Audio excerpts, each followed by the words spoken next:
are going to start the last round of discussion. As usual, Sharanga is ready with the written reports and questions. So we'll start the session with written reports. Answer Bande.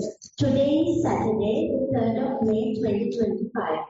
This is the fifth and the final question and answer session of meditation retreat conducted by Most Venerable Panadure Chandaratana Thero at Jhana Meditation Retreat Center, Serpentine, Western Australia.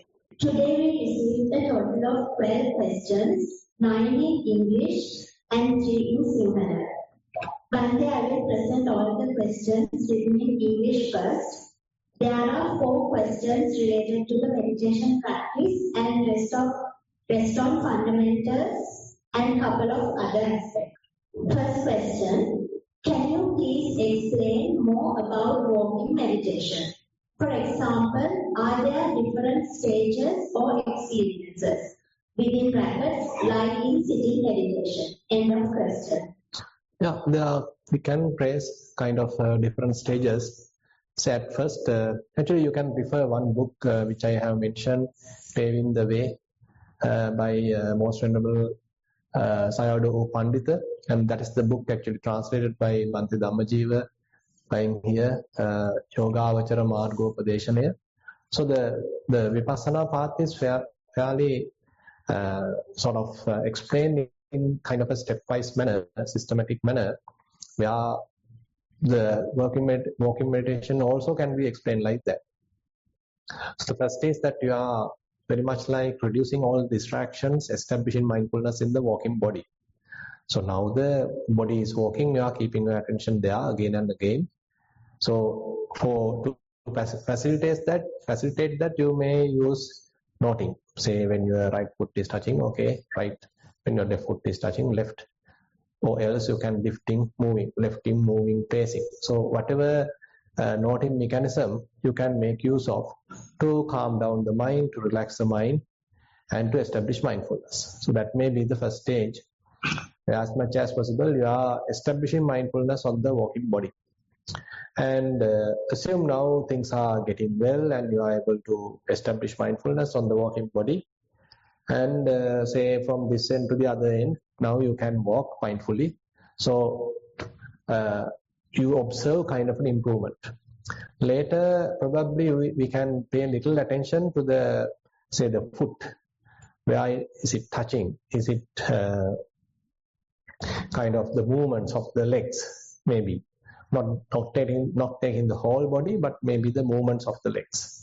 So then probably you may understand it's very much like a rowing of a boat, maybe paddling a bicycle, something like that. So the perception may be even simplified. All the unnecessary things further reduced and only the necessary focused area being highlighted. And that may be the second stage, what we call as the different akar, different characteristics, would you say. And third stage is where we end up with the elements. So different elements are the ones now operating: hardness, roughness, softness, smoothness, heaviness, lightness, heat, cold, maybe vibrations, movements. Now these are the manifestations of the elements. So now we are plunged into the elements. It is not that me walking now, or right foot is touching the ground, left foot is touching the ground. Rather, different elements are now manifesting, and based on their characteristics, you are recognizing them. We can say that is the third stage, where you are recognizing individual characteristics of the elements. That may be another progressive state of walking. And next, as you continue, probably your mind may naturally get into the Sankata Lakkana, the conditioned characteristics. So all these conditioned phenomena go through or subjected to some sort of a arising, changing and passing away. Upado panyati, vayo panyati, tasanitattam panyati. So it's a common characteristic, common behavior, common to all the conditioned phenomena. Now you are able to recognize that even in the walking meditation. So now we are actually in the elements meditation, basically. Even though we say it as walking meditation, it is the elements meditation we are now going through. And one stage is recognizing these conditioned characteristics. And as we further continue, then it may further refine. So these conditioned characteristics may evolve towards the impermanence, unsatisfactoriness, non-self, what we call as the common characteristics. Those are the universal characteristics. So those may be even subtle than the previous stage. And afterwards, there may be even various vipassana knowledges possible even while walking, doing the walking meditation. Or else while walking, you can practice Vedananupassana, you can practice Chittanupassana. Doesn't matter. You can evolve as it happening during the walking meditation. So these different stages we can recognize. On the other hand, the thing is sometimes before we don't think that these things come immediately within the first session. So it may take long time. But there may be instances that you may reach kind of a stage where the eyes are very much like closing, you feel like everything is darkening. So that indicates that the mind is ready for some refined attention. The walking may be more gross for that kind of an activity. That indicates that you are required to sit, you are required to stand still and watch the body, watch the mind, because walking is more gross at that level. So these kind of indications are there. Sometimes we need to recognize. So I think this is enough this is very much like the different stages one can encounter during walking. Second question. When I'm doing the Jhana or general Anapanasati, I get into a deep absorption and I'm not sure if I'm awake and meditating or sleeping. Sometimes my thoughts drift while being in this deep state and I'm not sure if I'm awake and in a storyline or sleeping or dreaming. How can I distinguish what state I am in? How can I stop myself from getting into this state so and can keep my focus and know that I am concentrating? Is there an element of sloth and torpor here so that I would be falling asleep, or is it boredom of watching my breath? Please note, I have been meditating for 30 years and this has only developed in the last 3 months. Thank you, with method. End of question. Yeah, actually, I think yesterday we touched a little related to the enlightenment factors. So there are 7 enlightenment factors. Among them, 3 are more activating the mind. Dhamma Vicaya Virya Piti. Dhamma Vicaya is the investigative quality, then the effort and the rapture. So these qualities are very much like activating the mind. It's make it quite vigilant. But on the other hand, there are another 3, Passati, Samadhi, Upekka, tranquility, concentration and equanimity. They are calming down the mind. So these are 2 sides of our enlightenment factors. So the mindfulness is the one looking at which direction is going up, which direction is going down. So in our meditation, so either way can happen. Sometimes we may be too much motivated to investigate. Okay, you are putting too much effort. Mind can become restless. It can start kind of going through various distractions and you feel less kind of unbalanced. So this may be possible. That means too much into the activity side. So mind has over motivated, like over excited. That we should avoid. On the other hand, as you said in the report, there may be a situation that you are going to a kind of unconscious, fairly lethargic, unknown type of a thing where you don't know what's happening. So where the investigative quality is lost.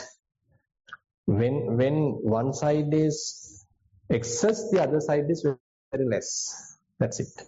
So if the concentration side is too high, too deep, so you are losing the knowing quality, investigative quality. You are sacrificing that. Then it's very much like you don't know what's happening. So balancing is the best thing. So you need to balance both sides. So you need to have the investigative quality. You should know what is happening.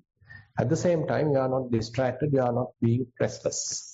So therefore, as per the report, seems like you are going kind of mind has used to some kind of a samadhi, maybe not much constructive, not much productive.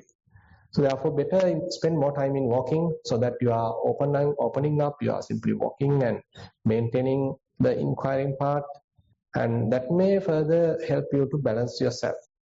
If you like, you can come forward and we can participate in the discussion. Otherwise, continue. Question. Dear Bante, my gratitude to you. I am learning so much with your Q&A sessions. My question relates to an experience more than 20 years ago. In my meditation, I was very joyful and left my body, and I could not hear or feel anything except I had consciousness/awareness. It was dark and my consciousness started to expand. It was limitless. I had no thoughts but was aware in the darkness. There were small lights appearing and disappearing now and again. My mind kept expanding for what would be more than an hour. There was no feelings attached to it but just pure awareness. After about an hour of this experience, I got a thought that I don't know where I am. I grew concerned and wanted to return to my body.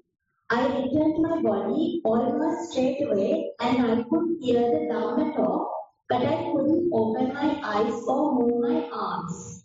They felt like 100 kilos. After patiently trying for a while, I was able to open my eyes but felt some fear that I don't want to lose my life. I did not know what it was, but held the wrong view that it was my mind and it is infinite. I understand now that it is not me, it is the nature of consciousness. Would you be able to explain what this experience is? Is it similar to Jhana, within brackets, immaterial experience? All my senses were abandoned during this experience for an hour until the thought bubbled up at the end. I hope to remain anonymous with method. The last part is the problem. Because these questions we need to little bit of cross questions. Is it yours? Okay. You can take it to the very far. Now, can you explain how you arrive this state? Is it too deep, absorbing type of a thing, or you were observing various different phenomena, their behavior, all that? What is the approach that you use? I went to see Nanda my mom and my sister. Sorry? I went to see the Sri Lankan. Yeah, Nanda Malini, yes. So joyful. I lived in my Sri Lankan side. Right. And then that Saturday or Friday night, went to meditation with my sister and mom. Right. So I was full of joy. Right.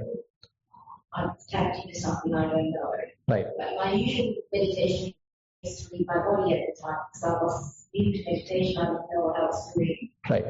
And it's from pain in the legs, the earth element is so heavy, my legs are pain, and then I leave the body.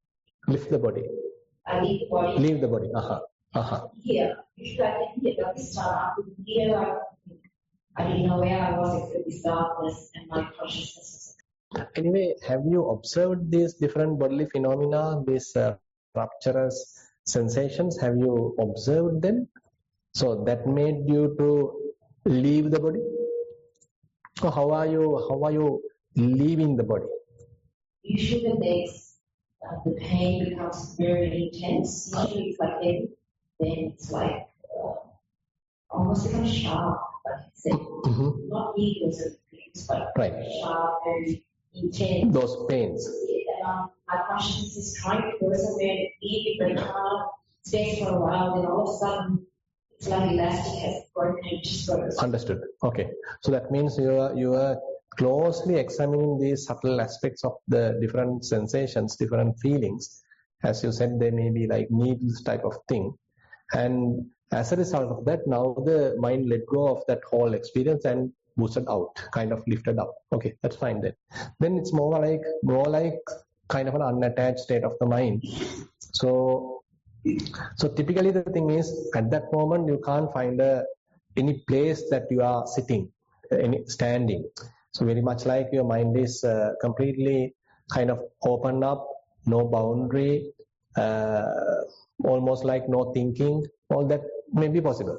Yeah. So then that may be a kind of a short experience of what we discussed during the Dhamma sermon, where the mind has become very much like unattached, open, unestablished, and again there is no connection to any of the aggregates like. So you are not bounded by the body, you are not bounded by the feelings, perceptions, no thinking, and the consciousness has become very vast, not kind of discriminatively attached to anything. So, I mean, if you are able to arrive at this kind of a state again and again, then that's pretty good. Only once. Only once. Yeah. So, I mean, anyway, the Buddhist path help you to arrive this again and again. So don't worry. So it's a matter of developing that wisdom. Actually, wisdom is the one helping to overcome the attachment, reduce the grasping, and liberating the mind, releasing the mind. So that's why. So it's a kind of a natural law. Buddha is saying. Say you can refer one interesting sutta called Na Chetana Karaniya Sutta in Anguttara Nikaya. There he highlights, once you have enough wisdom developed by this investigation, seeing things as they truly are, Yathabhuta Jnana Dassana, you don't even have to have a volition to say, let me have dispassion, let me have liberation, let me mind get free from this. You don't even have to intend it. It is the outcome. It's a natural outcome. So only thing is we need to develop this momentum by observing. So you are observing these things in a more subtle, more precise way, fairly careful way, and that momentum is helping you to give up the whole bounding, whole attachment. So that's what seems to have happened. But again and again do the same thing. Now while here, so if you can see various formations in the mind or any bodily formations, just look at them, how they are coming and going, how they are changing, how they are sort of non-governable. So that is the area that we are developing this momentum. It will take care of leading it aside, leaving it and taking the mind out, very much like. So once it is liberated, so just keep there, just keep open. You have nothing to do, just be. So when I come back, when I have thought, Right. there's the fear that I might have got too disconnected from the body. That doesn't happen. Nothing to worry. So I mean, slowly, the thing is, at the moment your concentration is too high. That's why you are so disconnected, like. But you can have a kind of a situation. You are unattached, but still you might not totally left the body, like. You still feel, but not attached. That now, say, last time we discussed ditte dittamattam bhavissati. So you see, still you have this capacity to see, but you are not proliferating on that. You are not attached to anything. You are not making a self, and still you can see it. You can see it. It's not that you are completely alienated from the sight, right? You still can see, but not attached. So it's a kind of a balance. But the point is, when things happen first, so it happens randomly, and the concentration influence may be very high. So we therefore very much like we are in a kind of a cell-like thing, in a boundary kind of a thing, cell kind of a thing. But later it may let it expand so that there is no boundary. So I feel that it may happen again with time. And the area to develop is the wisdom. I stopped doing it because I was told it's not good to feel pain and then release it not there. So Not good to feel pain? yeah. Why? I don't know. No, I mean, if the pain is there, so it's teaching us, so we can learn from it, because pain is a good resource for us to practice vipassana. So different feelings, maybe pleasurable feelings, painful feelings, equanimous feelings, these are carrying a lot of momentum for us to develop vipassana. A lot of potential is there. You can maintain, by the way, a kind of a balanced mind. So not very strict, very say intense kind of attention, but rather very soft, gentle attention, but recognizing how things are changing, how these different feelings are arising, changing, passing away, arising, changing, passing away, and they become, I mean, even though it appear like a single feeling, it may be many little feelings they are working as a group. All these are helping us to develop wisdom. Observing feelings are a very important practice, no harm. And you can further even look at your mind, how thoughts are coming and going. The same rules are even applied to the mind, applicable to the mind. Then while you are doing that, the same thing can happen. Who knows? Right? Let's see how things happen there. One of my friends told me when he has a operation. Operation. Yes, eye operation, something like that. But he fully with the anesthetic, and then he could see how the operation was done. But from the top. So it should be, because he doesn't have any eye, because how can it happen? Yeah. So there are some different stories about even the near-death experiences. So the guy is simply lying down in the kind of laboratory, in that what's that called, the operational theater, that theater bed, and maybe he's going through some anesthesia and all that. Doctors are doing the operation, and he's somewhere and he's looking at it. So, I mean, difficult to give a immediate kind of an analysis of it, but I see is that the kind of a capacity may be there in the mind to let go of the body and still perceive the thing, what is happening. So, actually, what we just discussed, we can't say it's the same thing, because here it's a kind of a decoupling type of thing. Say, typically in this world, so this body and the mind is quite coupled in the what we call the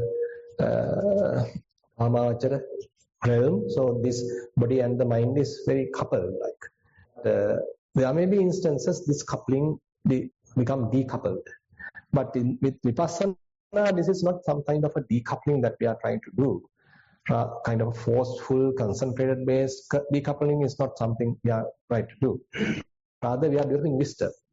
So why mind being attached to the body? Why mind being identified by the body? So when that is being penetrated, then it's a kind of a natural letting go. It's not that you are strongly kind of decoupled, but it's a kind of a natural letting go as the wisdom is promoting that understanding. Yeah. Fourth question, dear Bandu, thank you so much for your wise advice and beautiful Dhamma talks. I am so grateful for your help on my spiritual path, and I would also like to thank all those involved in organizing this retreat and all yogis for contributing to such a positive, peaceful experience. My question is as follows. We have discussed the absence of a self and how this notion of individuality is a fabrication of the mind. However, if there is no self or individual, there still remains an observer which perceives from a completely unique point of view, which is exclusive to one mind. Even after the removal of all aspects of the fabricated self, within brackets name, memory, identity, etc., there still remains an individual defined by a totally unique point of perception.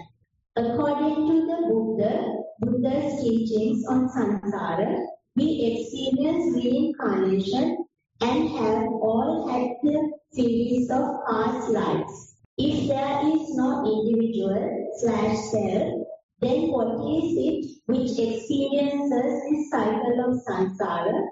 What is it which is reincarnated?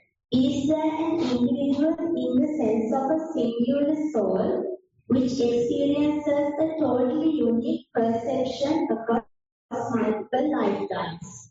If so, what is the origin of this individual perceiver which is experiencing samsara and ultimately attains nirvana? Thank you again, we mentor. But there's a beautiful drawing of Buddha. Yes, you can see it on behalf of me. So actually this is a common question. So who attains Nibbana? Who is the one going from one life to the other? So Buddha doesn't say like that. So Buddha doesn't say that there is one who is going from one after the other, one life to the other, or there is one who is perceiving, there is one who is going through the contact. That's a wrong interpretation. So there are various suttas. If it come to my mind, I'll tell you a couple of example suttas. So that is where we have to pay close attention to Paticcasamuppada. So dependent co-arising. So how things are happening as a causal reaction without the participation of an agent. So majjena tatagato dhammam deseti. Without attaching to any extremes, saying there is a person or there is no person, without taking the sides, okay, Buddha is telling, okay, this is how the perception of I going to happen. When the ignorance is there, that ignorance conditions the mind to fabricate. And then the consciousness is tangled with what is being shown, what is appearing in the conscious state, conscious perception, and that is taken as something truth, something solid, and wrongly recognized as someone. And now the process is getting the momentum, and ultimately grasping, I-making, mind-making is happening. I'm just explaining the Paticcasamuppada. And assume that there may be a possibility to avoid or reduce this ignorance. Instead of ignorance, now one has some wisdom. So the wise mind reduces the fabrication. Avidya paccaya sankhara. If no avidya, avidyayateva asesa viraga nirodho sankhara nirodha. So if there is no ignorance, then the sankharas are ceased. So the mind doesn't do any kind of fabrication. So the fabrications are very much like stopped. So the name and form is abandoned. There is no name and form. So the consciousness has nothing to get established. So that's why the consciousness become unestablished. So that is where the other side of the Paticcasamuppada is now operating. Avidyayatte veva asesa viraga nirodho sankhara nirodha. Sankhara nirodho vijnana nirodha. Vijnana nirodho nama rupa nirodha. So likewise, so when the ignorance being abandoned, all the other resultant results, other links are falling apart. So basically what we can understand is, so more we understand Paticcasamuppada, we are not under the grip of the causal reaction. Instead, the mind very much feel like stopped. No fabrications, no inner chatter, no too much thinking, no obsessions, no proliferations. Because mind prefers the silence. Mind has reached the silence kind of a thing. Because no need to fabricate. So fabrications are actually representing the ignorance happening in the mind. Papancha is an ignorant state. If the mind is silent, calm, relaxed, quiet, that indicates the mind is equipped with wisdom. Then that mind, you can't find a person. That mind is not a person. You can't say there is a person there. So to answer your question, so who is getting now the understanding is, therefore we can say, in the previous lives we didn't have the understanding, so we have taken the 5 aggregates as a person. So we were operated based on ignorance, avidya, so we have created karma in a way. So the moment that we are operating from the personal basis, thinking that as a person ignorantly, then the karmic potential being developed. But the moment that we are not operating based on that, then the karma can't generate, because there is no person. Ignorance is not there. You are not perceiving yourself as a person. So simply the things are happening, something like that. That is where the Buddha mentioned in the say Noble Eightfold Path as a path to cease the karma. It is a path to cease the karma. It is not a path that you are generating karma, but rather more the Noble Eightfold Path being developed, you are able to cease the karma. You are ceasing karma. Right? So then what's there? Nothing is there. So that's why these are kind of challenging in a way when Buddha is saying that there's an interesting thing. Now, I think that Sutta, Anuradha Sutta. So one venerable called Anuradha, and he is encountered by a couple of other religious ascetics. And they ask from him, is the Tathagata exist after death? Is the Arahant exists after death? And then venerable say, no. Is the Tathagata does not exist after death? And he said, no. Is the Tathagata exist and does not exist after death? He said, no. Is Tathagata no exist? No, does not exist after death? No. Then the other people tell him, okay, you are just a beginner, you don't know, you should know any of these things. You seems to be either a fool, a newcomer to the sasana. So they simply, looked down him and they went away. And then he came back and reported to the Buddha. One day I encountered these kind of people and they were asking this kind of a question. I was answering like this, but they simply looked down me. They very much criticized me. And then Buddha is asking, he's explaining the things, actually saying, okay, is the body a self? Is the perception self? Is the feeling self? Is the, that typical explanation that he is saying, whatever impermanent is suffering and it is non-self, which is not used, no point of grasping it as a self. So likewise, he gave a discourse. And then he is saying, and rather, even now you can't find a Tathagata. Even now you can't find a person here. Then how are you saying that there is one after the death? Even now there is no Tathagata. So when we are telling like that the Buddha is saying to Venerable Anuradha, even now there is no Buddha here, then we might feel frightened, right? So there is no grasping. That's the point. Even though we say that there is Buddha, there is Gautama Buddha, but for the Buddha, there is no kind of a person living there. So he says that is penetrated while I was at the Bodhi tree. So there is no grasping to the body, feelings, perceptions, formations, and the consciousness. So that is being penetrated. Now, even though these 5 aggregates are continuing due to other conditions, there is no identification. So there was no self continued even at the past. There is no self continuing right now, even in the future. We can simply say the ignorance and the craving is the one kind of wrongly perceived as a person. Wrongly perceived as a person. That's why in certain suttas, in the Dvaitanupassana Sutta, Buddha say, Anattani attamaning passalokang sadevakam. Nivittang namarupasmin idang satchanti manjati.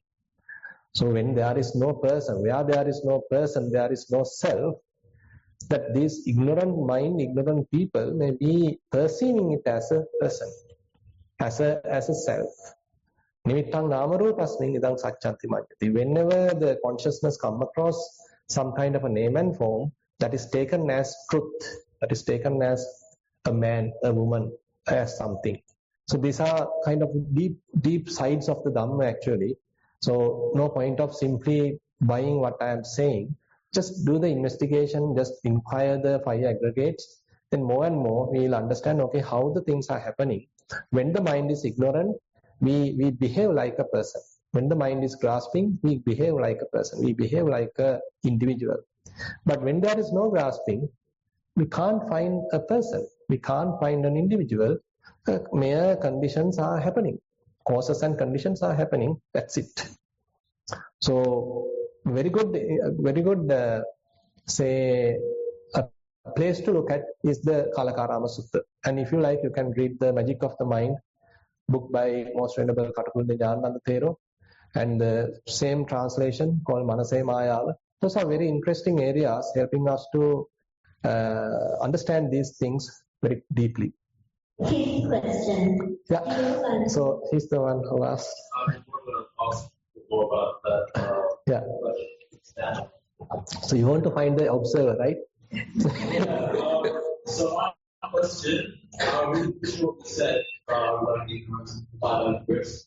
But our question is more towards asking, like you said about the cell, if we remove all aspects of the cell that we culminated through identification with the physical form, and like someone said the other day about the observation that the CCTV camera, there's no self-observing, it's just pure observation. There is still a point of perception which lies within the physical form of the observer.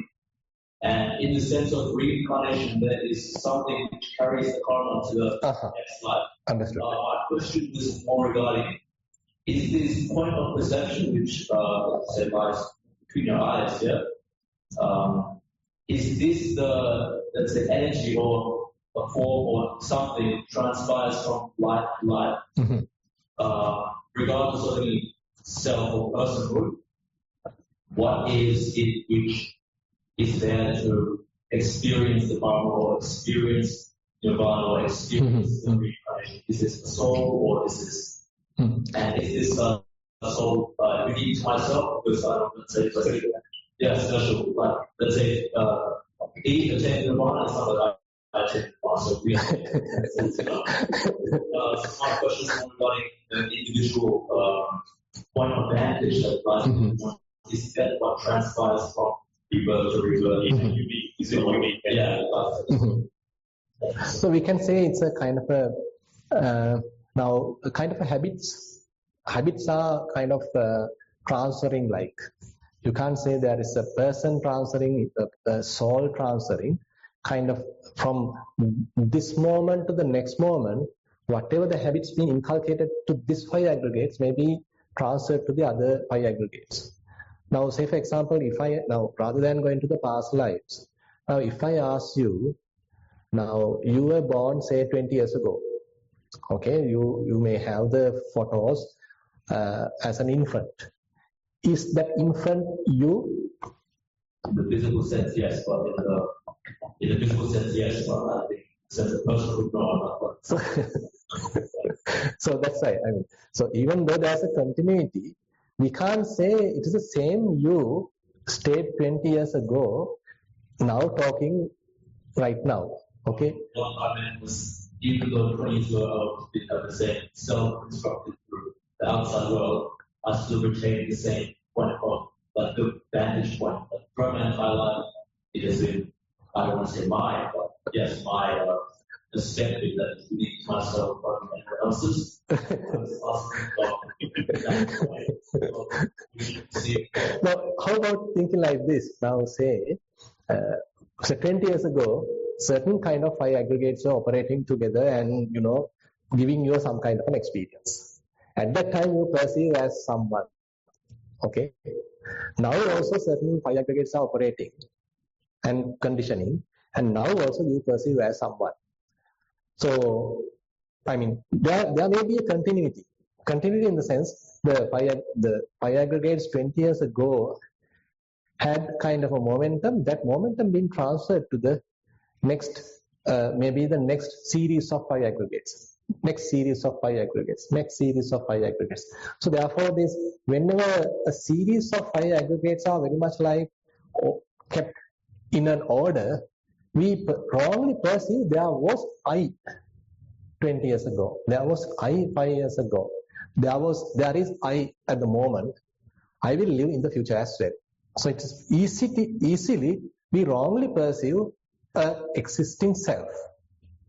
But what has happened is the 5 aggregates operating even in the past, even right now, maybe even in the future. Other than that, we can't say there is an existing self unless we have the ignorant understanding, conditioning us to perceive as a person. So this personification is an additional ignorant inclusion to the process done by ourselves. So that is where we are very much like to penetrate. So how these aggregates are operating due to causes and condition, and how not to recognize them as me, person, myself. And say a Buddha, maybe Arahant. So they also operating through these 5 aggregates, but not identifying them as a person. isn't it? Now, Buddha, after enlightenment, so he lived for further 45 years, preaching Dhamma, but he also has used the language. Time to time, he has used the term "I am preaching" or something like that. But the interesting thing is, he knew thoroughly there is no person here, there is no soul here. So therefore, it is not that we are restricted to use the language. It is not that we are going against the society. Rather, we can be with the society. We can respect the whatever the norms, still knowing there is no a soul operating here, something like that. Now, there's a question like as you said now, while Venerable Vajira, I think her name, Arahant Nun, while she was living in the forest, Mara approached her and asking, so who is the creator of this body? And she simply said, okay, he's giving a beautiful simile. He's saying, okay, you know the cart, okay, there are wheels to that, there may be an axle to that, there may be a bull to that. Once everything is properly assembled, we give it a name as a cart. In today's term, maybe a vehicle, maybe a aeroplane, maybe a say railway, whatever. So all these different names are there. Similarly, she said, when these 5 aggregates comes together, we give it a name. That's it. So we are labeling, but we taken the label so strongly, and we have solidified that. Other than the 5 aggregates, nothing is there. Causes and conditions are helping it to continue, but when these causes are not available, it will drop. Like the fire simile, but Buddha has given. Now, till the fuel being supplied to the fire, it will burn. But when the fuel is taken out, it will disappear. Now, what happened with us is the grasping is the fuel. Upadana is the fuel. So we are continuously grasping, we are supplying the fuel, so the continuity happens. But the Dhamma helps us to reduce this grasping, avoid this grasping. So we are not fueling now. So ultimately the flame, the fire has to extinguish. Something like that. But interesting, actually, these are very philosophical as well as challenging. And these are the questions that we need to ask, inquire. And these questions are not only asked today, but even asked from the Buddha on those days, and very beautifully answered by him. Yeah. His question. Dear Bhante, thank you so much for your valuable guidance. I have a question not related to meditation. Question. In the Dhatu Vibhanga Sutta, Buddha refers to 6 elements: earth, water, fire, space, and consciousness. Buddha in this case refers to consciousness as an element. Bhante, can you please once again explain what is meant by consciousness in this case? In brackets, Dhatu Vibhanga Sutta. Thevan Saranai Bhante, Sadhu Sadhu, end of question. Yeah. No, actually, these are different way of explaining. Okay, sometimes Buddha say, okay, this is dhatu. These are elements. Elements also sometimes he say, okay, these are 6 elements, as you just said. And sometimes he say, these are 18 elements related to chakku, chakku, and then rupa, and then chakku vinyana. Sota, saddha, sota vinyana. Ghana, gandha, ghana vinyana. So likewise, with respect to each sense, you have 3, ultimately 18 elements. And sometimes he say, okay, these are 5 aggregates. So likewise, these are different definitions given. So based on the person's capacity to understand. Someone might need the definition based on the 5 aggregates. Then he is explained based on that. Another one is given the explanation based on the ayatana. These are 6 ayatanas. The what you call the pasayatana. That's another way of explanation. He may be explained based on that. And another way is these 6 elements, including Patavi, Apo, Tejo, Vayo, Akasa, and Vijnana. So it indicates everything basically. 5 aggregates as indicating the whole thing. 6 elements also indicate everything. And 18 elements also indicate everything. So everything is included like. But the but the explanation is different in a way. So I simply can say, now when we are talking 5 aggregates, more emphasis was given to the mental side.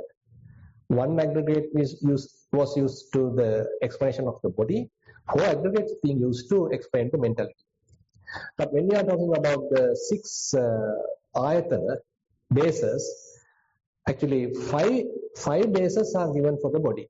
Chakku, Sota, Gahana, Jivha, Kaya, and corresponding outside object as well. That means Chakku and the Rupa, Gahana, Sota and the Sadda, Gahana and the Gandha, Jivha and the Rasa, body and the Pottam.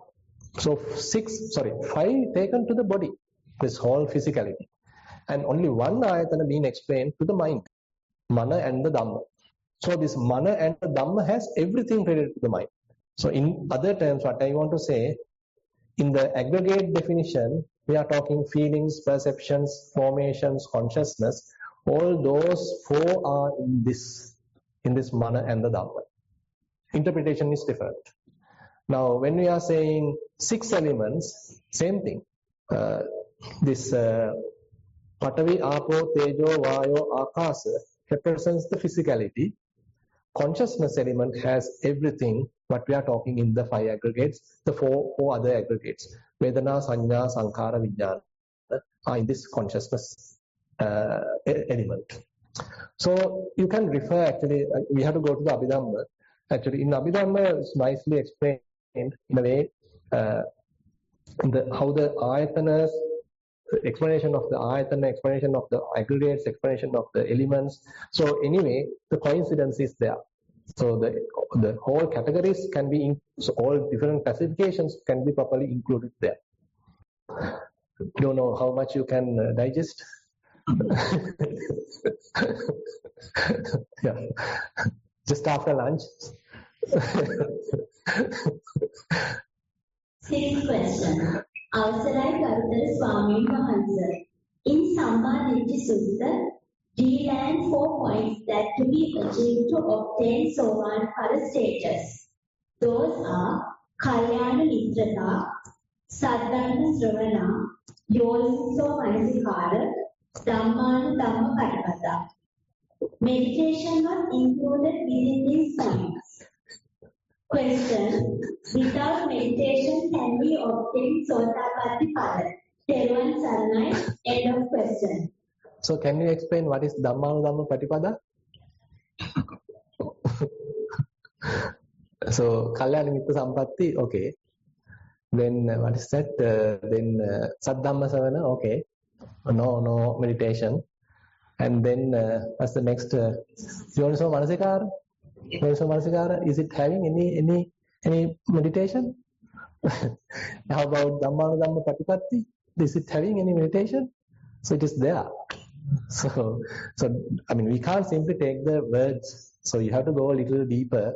So what Buddha mentioned by Dhammana Dhamma Patipada? What the Buddha mentioned has Yoniso Manasikara. So as I explained in the knowledge, in the wisdom, so that different categories are available. Don't just buy the surface term, but you have to go a little deeper. Next 2 questions, we have a couple of suggestions and requesting information from you, Bande. Dear Bande, when and where is your next retreat? Eternally grateful for your teachings, Thero Saranai. I don't know. I'm going back to Sri Lanka. So I heard that there is a nuns retreat in Sri Lanka in Vanaya, 7-day retreat. So if you want to follow me, you have to come to Sri Lanka. But anyway, you can connect with us through the Zoom. So all the retreats that conducted in Nissarana are broadcast via Zoom. So you can join with via Zoom. 8th question. Dear Bante, actually these are suggestions. Suggestion 1. Can we please have the Sinhala Q&A questions answered back in English for those who do not understand Sinhala well and also for the local Australians?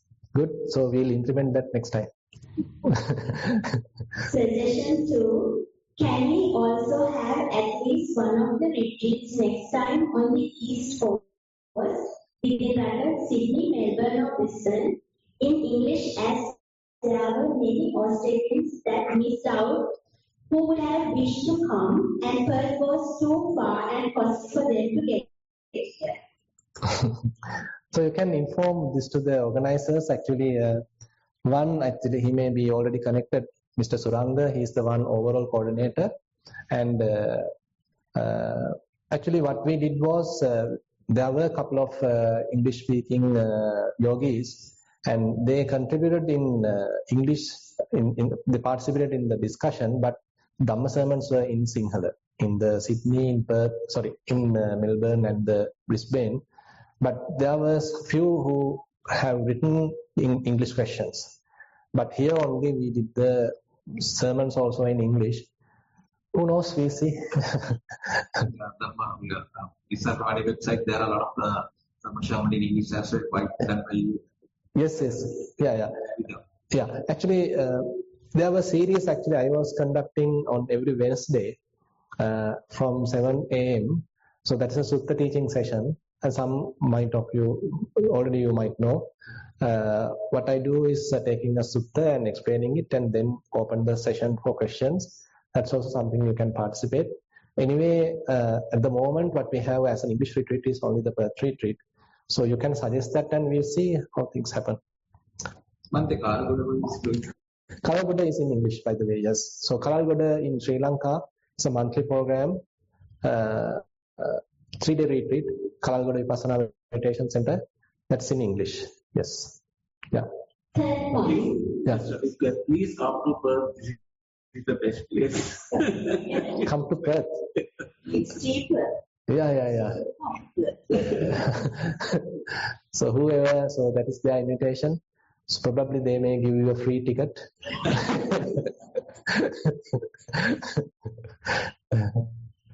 Third point, are you conducting any retreats in Singapore? Please elaborate on when you are going there next and who will be organizing so we can get in touch with them. Point 4. Wait. No, I mean, I am not going there. Actually, last year there was a retreat at Mangala Vihara, organized by a couple of groups. But this time, that Bante Sila Vihari or Sila, can't remember his name. So he is occupied with his teachers' some affairs. So therefore, they were unable to conduct it there. So this year, I'm not going to conduct anything. So we'll see in the future.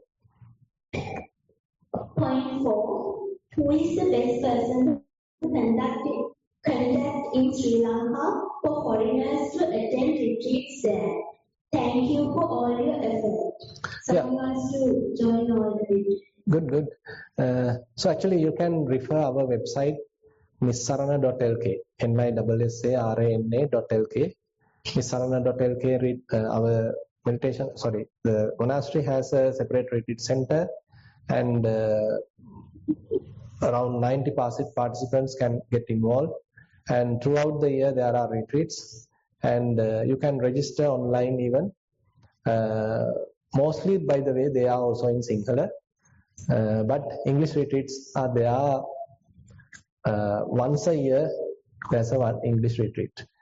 But as I said, the Kalagoda retreat is in English. That is actually in Colombo. Nissarana is in Kirindala area. You can refer our website. All the retreats are listed there. 9th question, but actually this is a token of appreciation.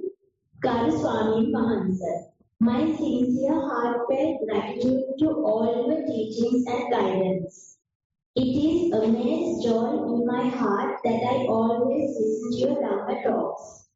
May Swami Mahansa have good health, and may all your aspirations be fulfilled in this very life.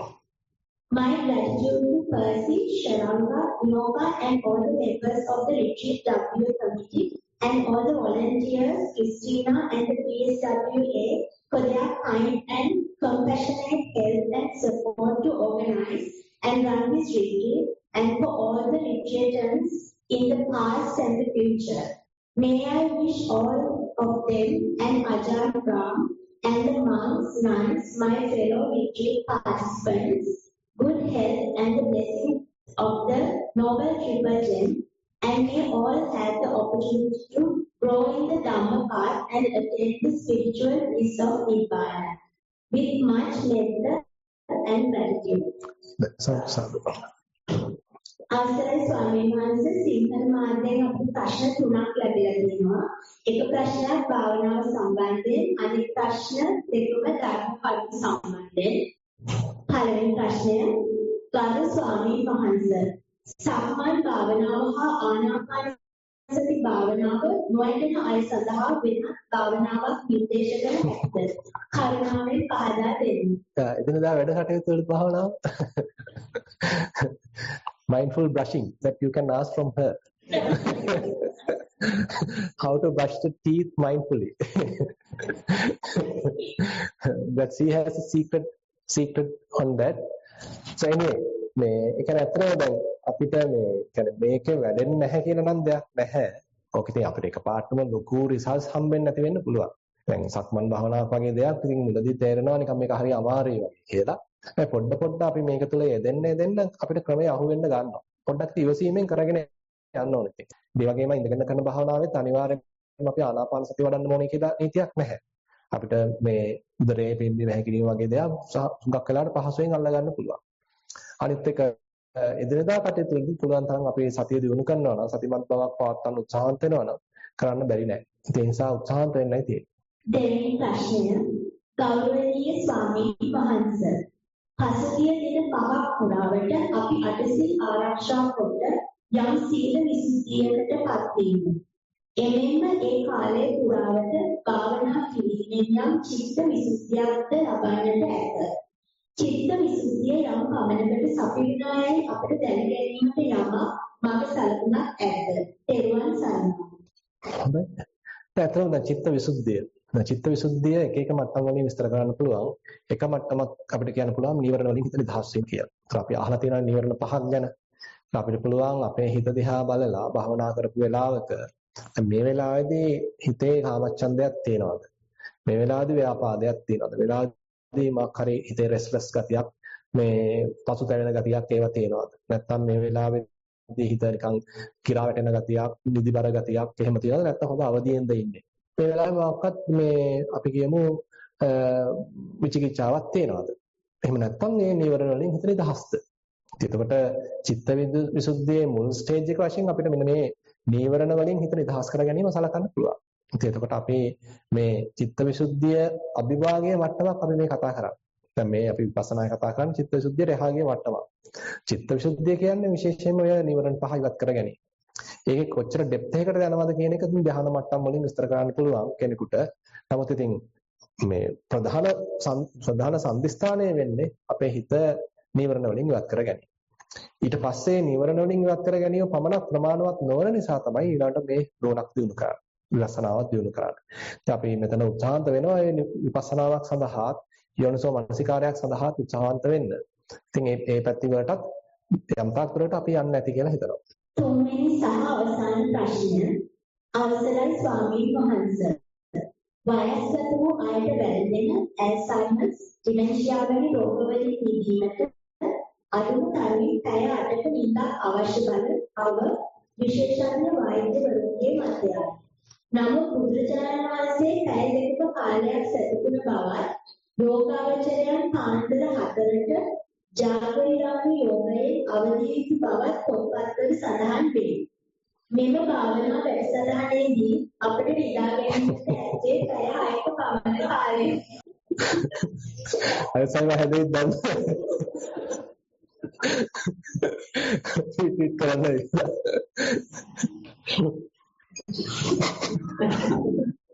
පළවෙනි ප්‍රශ්නය යෝගාවචරයෙකු ලෙස අප නිදාගත යුතු සහ අවදි විය යුතු වේලාව පිළිබඳ අවවාදයක් දෙන්න. මෙහෙම කියන්න පුළුවන්. ඇත්තටම දැන් අපි මොකද්ද නිදා ගැනීමේදී බලාපොරොත්තු වෙන්නේ? දැන් විශේෂයෙන්ම අපේ කාය විවේකය සහ චිත්ත විවේකයක් කියන්න පුළුවන්. හොඳ. කයට යම්සි විවේකයක් අවශ්‍යයි. ඒ වගේම මනසට යම්සි විවේකයක් අවශ්‍යයි. දැන් බුදුරජාන් වහන්සේ ගත්තොත් දැන් උන්වහන්සේට චිත්ත විවේකය කියන එක ඉතින් උපරිමව තියෙනවානේ. ඒක කෙලෙස් ඇත්තේ නැහැ ඉතින්. උපදි විවේකයක් තියෙනවා. කාය විවේකයේ තමයි ඉතින් නැත්තේ. සෑහෙන ඉතින් අධික බුදුරජාන් වහන්සේ පුදුමාකාර ඉතින් මේ කාර්ය බහුලව ගත කරලා තියෙනවානේ. විදිහට ධර්ම දේශනා කරන්න පයින්ම මුළු ඉන්දියාව පුරා සක්මන් කරමින් පුදුමාකාර වෙහසක් දැල්ලා තියෙනවානේ. ඉතින් යම්සේ කාය විවේකයක් උන්වහන්සේට අවශ්‍ය වෙනවා. ඒ නිසා උන්වහන්සේ අතම් දාට සැතපීලා තියෙනවා. රාත්‍රී කාලේ පැය 2ක් සැතපුණා කියනවා. ඒ නිසා මම හිතන්නේ මෙතන විශේෂයෙන්ම මානසික විවේකයක්ම අවශ්‍යතාවය නිසා කියලා කාය විවේකයක් අවශ්‍ය ඇති. මොකද චිත්ත විවේකය ඉතින් උන්වහන්සේට ඕන හැටි ගන්න පුළුවන්. ඉතින් අපේ පැත්තෙන් ගත්තොත් අපිට ඉතින් ඔය දෙකම අවශ්‍යයි. මොකද මේ රහත් වෙලා නැහැනේ. ඒ නිසා අපි යම් වෙලාවක අපි වෙහෙසටපත් වෙනවා කායිකව මානසිකව. ඒ නිසා අපිට යම් පමණක විවේකයක් අවශ්‍ය වෙනවා. ඉතින් ඒකත් හිතන්න දැන් මේ භාවනා වැඩසටහනකදී එහෙම චිත්ත විවේකයේ සෑහෙන ලැබෙනවා. ඒ නිසා සමහර වෙලාවට ඔයගලන්ට තේරෙන්න පුළුවන් දැන් මනස කොහොමත් විවේකයෙන් වගේ තියෙන. ලකුවට මනසේ රාග දේශ මොහය ඇවිල්ලා නිකන් දැවෙන ගති නැහැ. මනසේ හරි සංසුන් නිවිලා කූල් ගතියක් තියෙන්නේ. එහෙනම් මේ විවේකී ගතිය මනසේ තියෙනවා. ඉතින් සමහරවිට නිදා ගන්න එකත් පහසුවෙන් කරගන්නත් පුළුවන් වෙයි. සමහර විට අනිත් පැත්තට තේරෙන්න පුළුවන් දැන් මනසට වැඩි විවේකයක් ඕනෙත් නැහැ. මොකද විවේකේ තියෙනවා. ඒ නිසා කාය විවේකය අවශ්‍ය නිසා ඒක අපි දුව මේ සාමාන්‍යයෙන් මේ දැන් ඥානාරාම සාන්හන්සේ එහෙම සඳහන් කරනවා. උන්වහන්සේගේ පොතක මට මතකයි ආනාපාන සතිය වඩන යෝගාවචරයා අඩුම තරමින් පැය 5ක හැබැයි 7ක 8ක නෙවෙයි පැය 5කවත් නිින්දක් ලබා දෙන්න කියලා. ඒ නිසා ඉතින් මෙතනදී ජාගරයාන යෝගයක යෙදෙනවා කියලා නිදි වරාගෙන භවනා කිරීමක් අනුමත කරන්නේ නැහැ. එතකොට මේක බැලන්ස් කරන්න බෑ. මොකද අවශ්‍ය කරන කාය විවේකයක් අවශ්‍යයි. ඒ මානසික විවේකයක් අවශ්‍යයි. ඒ නිසා අඩුම තරමින් පැය 5ක් නිදා ගන්න කියන එක ඥානාරාම සාන්නාංශය කියලා තියෙනවා. ඉතින් මාත් හිතනවා ඒක හොඳ ඇඩ්වයිස් එකක්. ඉතින් අපි අර සම්මාලාට කෙනෙක් ඕන්ට වඩා මේක තදට අරගෙන නිදා ගන්න නැතුවක් කර. එහෙම අවශ්‍ය නැහැ. ඒ වගේම ඕන්ට වඩා නිදාගෙනත් මේක කරන්න බෑ. මේක බැලන්ස් එකක් තියාගන්න. තමන් තීරණය කරන්න කාය විවේකේ කොච්චර අවශ්‍යද? මානසික විවේකේ කොච්චර අවශ්‍යද කියලා. තමන්ට හැබැයි ටික ටික විපස්සනාවක් අහරමින් වැඩලා එනකොට සමහරවිට තමන්ට තේරෙවි ලොකුවට ඉතින් පැය 10 12 නම් නිදා ගන්න ඕනේ නැහැ කියලා තමන්ට තේරෙන්න පුළුවන්. ඒ ප්‍රශ්නෙට දෙවෙනි කොටස සාමාන්‍යයෙන් නිින්දට යන විට බුදුගුණ භාවනා කිරීම අපේ සිරිත. ඊට වඩා සුදුසු භාවනාවක් ඒ සඳහා පුරුදු විය හැකිද? ඔබ වහන්සේගේ අත්දැකීම් අනුව ඊට ප්‍රශ්නවලට අවවාදයක් දෙන්නේ කරුණාවෙන් ඉල්ලා සිටිමි. ඔබ වහන්සේට නිරෝගී සුවයම ලැබේවා. තෙරුවන් සරණයි. ඔය ඉතින් ඒක අපි ගත කරන භාවනා ජීවිතය අනුව වෙනස් වෙන්න පුළුවන්. දැන් හිතන්න අපි බුදුගුණ භාවනාවක් වඩන යුගයක, මෛත්‍රී භාවනාවක් වඩන යුගයක ඒක හොඳ භාවනාවක්. හිත නිදා ගන්නකම්, නිින්ද යනකම් මේක කරන්න කිසි ප්‍රශ්නයක් නැහැ. දැන් හිතන්න අපි ඊට පස්සේ ටිකක් සතිපට්ඨානයට වැටුණා. සතිපට්ඨානයක් වඩන්න පටන් ගත්තා. ආනාපාන සතියක් වගේ වඩන්න පටන් ගත්තා. දැන් උත්සාහ කරලා බලන්න නිදාගෙනත් ආනාපාන සතිය වඩන්න. නිදාගෙනත් පිම්බීම හැකිලිම වගේ භාවනාවක් වඩන්න. ඊට පස්සේ හිතන්න දැන් අපි ඔන්න ධාතු මනසිකාරයක් වඩන. නිදාගෙනත් ධාතු මනසිකාරය වඩන්න. මොකද එතන අපිට ලොකු කර්මස්ථානයක් නේ තියෙන්නේ. මොකද ධාතු මනසිකාරයක් වගේ දෙයක් වඩන්න අහවල් ඉරියව්වෙම ඉන්න ඕනේ කියලා නීතියක් නැහැ. අපිට වාඩි වෙලත් පුළුවන්, ඉඳගෙනත් පුළුවන්, හිටගෙනත් පුළුවන්, ඇවිදින්නත් පුළුවන්, සැතපීලත් පුළුවන්. ධාතු මනසිකාරයෙන් වඩනවා. වේදනානුපස්සනාව කරනවා නම් ඒත් නිදාගෙනත් කරන්න. හිතන්න දැන් ඔන්න අපි චිත්තානුපස්සනාවක් කරා. නිදාගෙනත් චිත්තානුපස්සනාව කරන්න පුළුවන්. මේ හිත කොහොමද තියෙනවනේ නේද? ඒ නිසා නිදාගෙනත් චිත්තානුපස්සනාවක් කරන්න පුළුවන්. තවත් එහාට ගිහිල්ලා හිතන්න අපිට පුළුවන් දැන් ඔන්න හිත නිදහස්ව තියාගන්න. උපාදාන රහිතව තියාගන්න. නිදාගෙනත් ඒක කරන්න. ඒ නිසා මේක අපිට නිකන් එක ආන්සර් එකක් දෙන්න බෑ මෙන්න මෙහෙමම මේකම කරන්න කියලා. අපි දැනට ගත කරන අපේ භාවනා ජීවිතයට ගැළපෙන පරිද්දෙන් නිින්ද යනතුරු මේ භාවනාව කරන්න. එච්චරයි. But I think that's a very valid question. So one is asking about what to do till we sleep. So he or she is mentioning that she is practicing Buddhanusati till the sleep. But it depends on what is the type of meditation you are getting involved in. If you are practicing Buddhanusati, okay, please do that till you go to sleep. If you are practicing Metta, please do the Metta. But later, assume that you get into the Satipatthana practice and now you are practicing Anapanasati. Okay, practice Anapanasati while sleeping till you fall asleep. And if you practice rising and falling of the abdomen, Practice rising and falling of the abdomen till you fall asleep. Say you are practicing Vedananupasana, do that while asleep. And then Chittanupasana, do the same thing.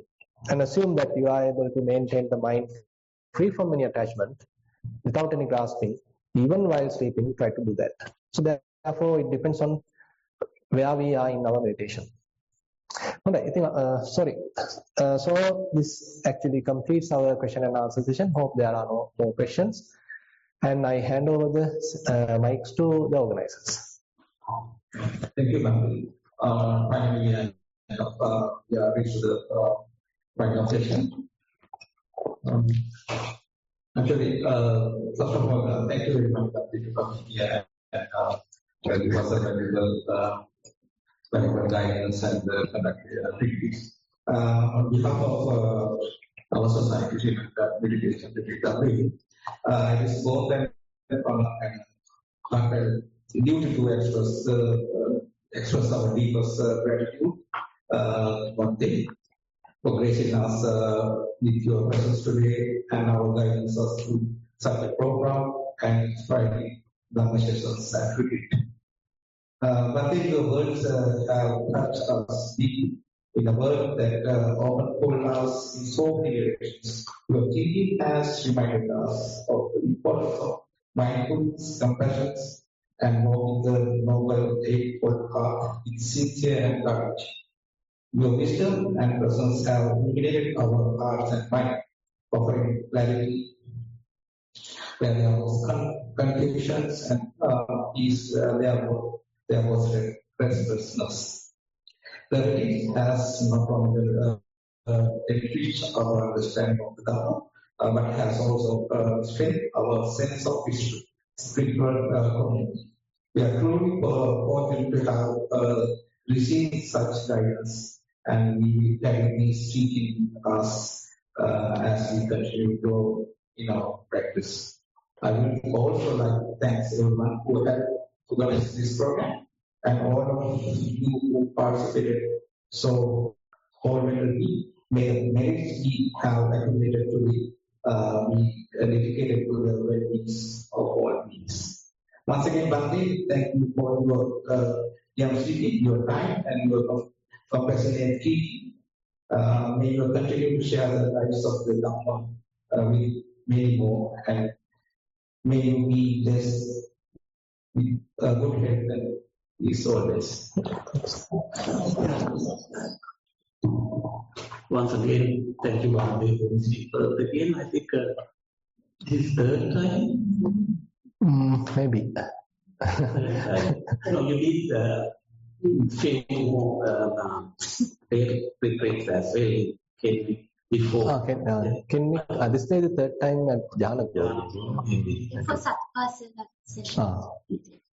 Yeah. Thank you for your effort and energy guiding us going this path, Dhamma path, and hopefully we can see you again next year. And I must say, the main organizer, I know person doesn't like I need more mind management. But he's the man behind the whole organizing of day one, inviting us member and organizing, coordinating the Nissarana committee and arranging travel arrangements with visa, facilitating the accommodation in Perth. So the person done a lot of work behind, and also included the committee. So I think, as you said, in the non-self way, we all did it. And I must say about the Sheranga, he's a wonderful retreat manager. And in our Sri Lankan meditation retreats, most of them are over 50 or over 60 now. Some young guys, right? Youth is coming, which is, we are very happy. And she's experienced treatment from BSW too. So, thank you, Sheranga, doing very nicely. And the kitchen department. Anjali, and Percy too. I saw him cooking. Kitchen master. He thought good at And it. Sheranga also was there. Yes, and yes, I know the preparation of breakfast is the hardest thing because sometimes you don't get donors, so maybe woke up early morning and do all the cooking, and I see the Bangladesh breakfast table. So many under things. the sun. Yes, yes, yes. Beautiful, doesn't it? Yeah, sometimes flowers are there. Yes.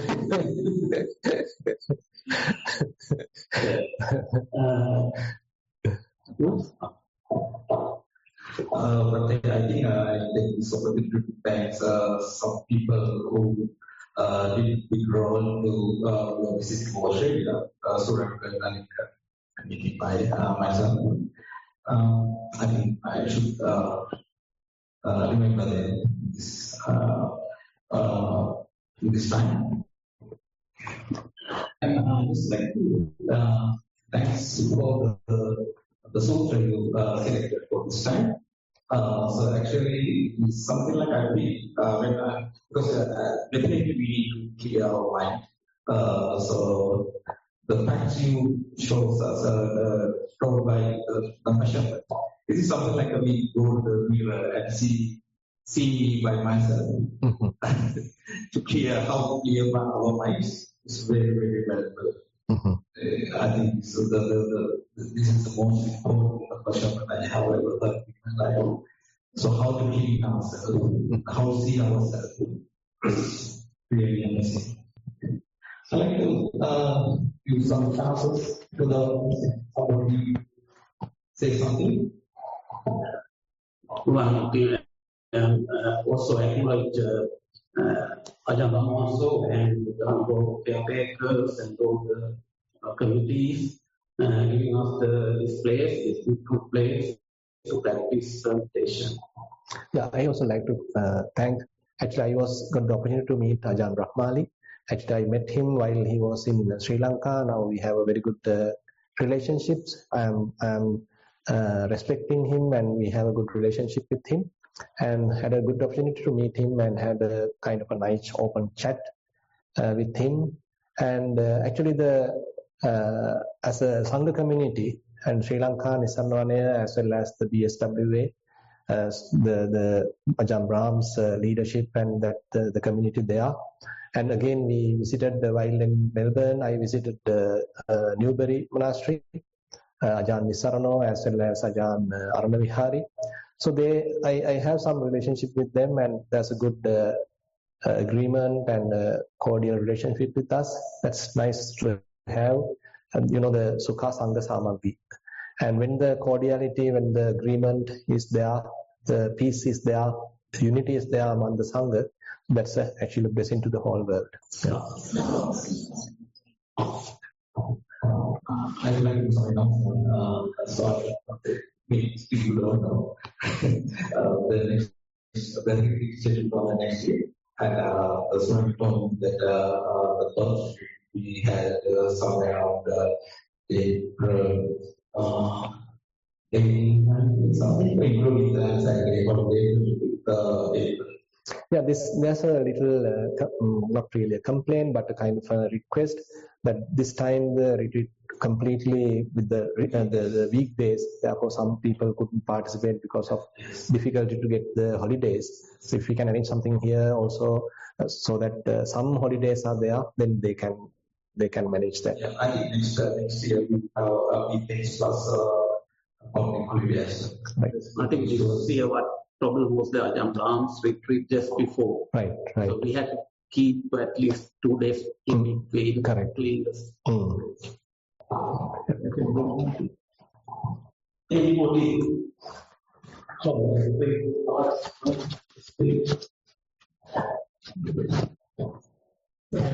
I know how you thank you for all the wonderful talks and your guidance. And I think most of us agree with that. So thank you so much, and we wish you good health and long life, and you keep coming to Perth. That's everyone's wish. And we're so thankful that we're doing English because although some people may look mature here, they were born in Australia or in their very early days, so they would have been able to have taken a retreat with you.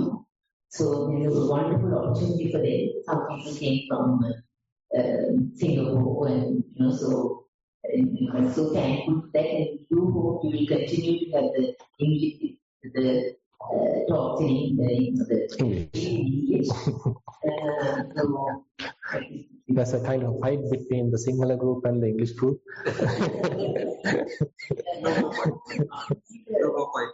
We have a similar membership as well. Young ones, but the old ones, people like us also, Right. understand better in English. Not that we are, but in English, we can understand it in Sinhala, but more clear it's in English. And most of these people, they would say that it was so, just the clarity is unbelievable. And I believe what you are saying. So it's, and you say it so simply. Right. And so it's. I need to be careful on eye making, mind making. We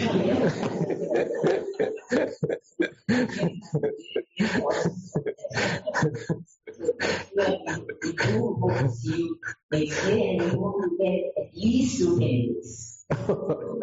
Please. That's a wonderful. I feel like I have waited 20 years to hear the clarification you made today about my experience. So thank you so much. Yeah. And, you give us a full picture from our position. Sorry, I'm getting emotional. Nissarana. It's amazing. And the other aspect is that we want us to share it, not keep it to ourselves. So thank you. So I just want to ask you, I don't know if we have time to speak, so if we don't, but just following on this young man's question. this is probably Sri Lanka, so what's keeping us going is the grasping. We spoke about fire, and grasping to them and so forth, right? So when that grasping is not there, and slowly the fire start disappearing, right? So in a sense, and it's quite controversial, not sure you can mention, but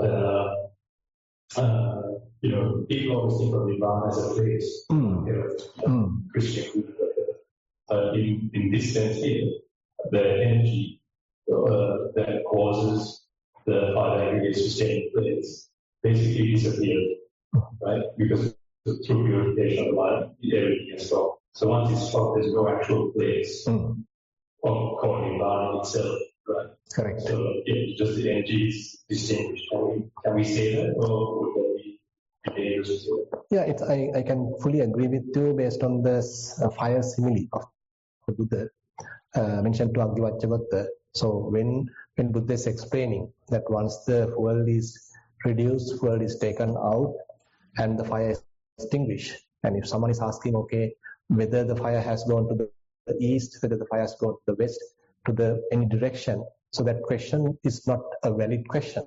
What we can simply say is, since there is no fuel, the fire has extinguished.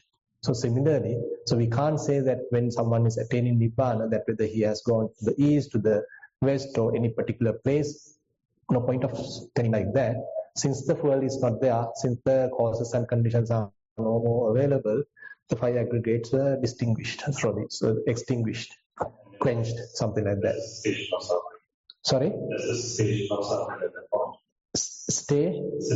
Cessation of suffering, exact cessation of suffering. Yeah, actually, there are two states sometimes Buddha mentioned with respect to Nibbana. So, Padisesa Nibbana and the Anupadisesa Nibbana. So, when one attains the Arahantship before he dies, so he is attaining the Anupadisesa Nibbana. That means there is no grasping, but the fire aggregates are still continuing without grasping, right? So the body is continuing, the consciousness is still continuing. So some continuation is there, but without grasping. But at the death, even that momentum being abandoned, so complete quenching. So Nibbana term is very meaningful in a way. Now in Sinhala we use the nivima, kind of cooling effect. Cooled. The fire is cooled. No more fueling, no more burning. So the fire is cooled. The flames are gone. Which direction? You can't say a direction. That question is not a valid question. Very interesting, how beautiful that Buddha is putting it with some easy to understandable similes. Then we can see, oh my goodness, that is the thing. Otherwise, if you simply telling it from the philosophical point of view, it's difficult to understand. But when giving a simile, that's also true. Then we can understand. Yeah. Okay, then we'll wind up, shall we?